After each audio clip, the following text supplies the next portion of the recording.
आज 22 दिसंबर 2022 की मुरली है। सद्गुरुवार की मुरली है। बाबा कह रहे हैं, मीठे बच्चे, दे अहंकार छोड़, देही अभिमानी अर्थात आत्म अभिमानी बनो। अपने कल्याण के लिए याद का सारणी अंकित करते रहना, रोज उसमें लिखना है। खास याद में बैठो, याद से ही विकर्म विनाश होंगे।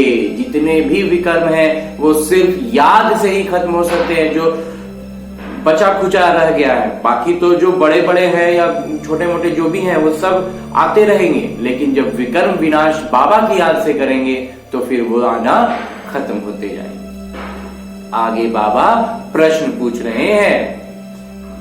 बाबा पूछते हैं कि बाबा ने तुम बच्चों को पहला कायदा कौन सा सुनाया? सबसे पहले बाबा ने कौन सा कायदा सुनाया था? उत्तर बताते हैं कि पहला कायदा है, सब कुछ देखते हुए बुद्धि चलायमान न हो।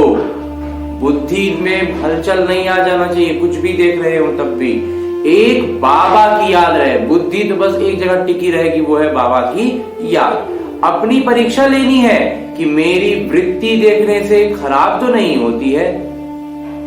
कुछ भी ऐसी परिस्थिति को देखने से ऐसी परिस्थिति जहां से भागना बहुत संभव नहीं है, मतलब सही नहीं होगा, तो वैसी स्थिति में अपने आप को वहां से हटाना नहीं है, लेकिन देखते हुए भी बुद्धि में याद टिकी रहे, वही बहुत ज्यादा अपना पुरुषार्थ को तेज करेगा।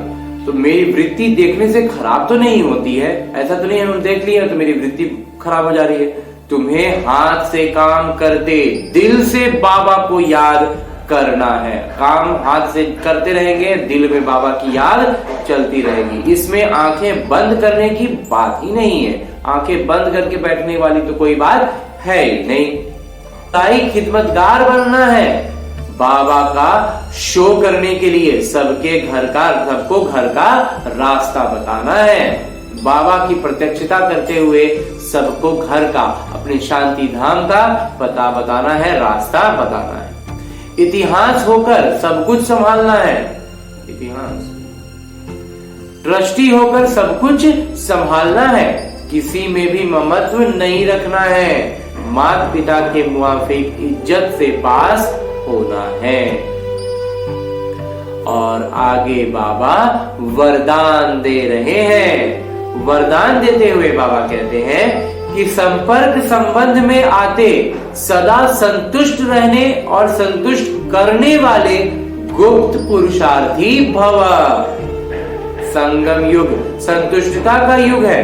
यदि संगम पर संतुष्ट नहीं रहेंगे तो कभी रहेंगे, इसलिए न स्वयं में किसी भी प्रकार की खिटपीट हो, मतलब संतुष्ट नहीं रहेंगे तो कब रहेंगे? अब पूछते हैं कि अगर अभी संगम युग पर संतुष्ट नहीं रहेंगे तो कब रहेंगे? इसलिए न स्वयं में किसी भी प्रकार की खिटपीट हो, अपने अंतर्द्वंद भी ना हो, और न दूसरों के साथ संपर्क संबंध में आने से खिटपीट हो। माला बनती ही तब है जब दाना दाने के संपर्क में आता है। इसलिए संबंध संपर्क में सदा संतुष्ट रहना और संतुष्ट करना, तब माला के मन के बनेंगे। अकेले अकेले बन रहे हैं और फिर बाबा कहते हैं अलग अलग जगह पर है, लेकिन सब माला में तब बन पाएंगे जब एक दूसरे से जुड़कर रह सके। परिवार का अर्थ ही है सदा संतुष्ट रहने और संतुष्ट करने वाले। और आज का स्लोगन है, उपदेश है कि पुराने स्वभाव संस्कार के वंश का भी त्याग करने वाले ही सर्वंश त्यागी हैं। पुराने स्वभाव संस्कार के वंश का भी त्याग करने वाले ही सर्वंश त्यागी हैं। अच्छा, ओम शांति बाबा, ओम शांति।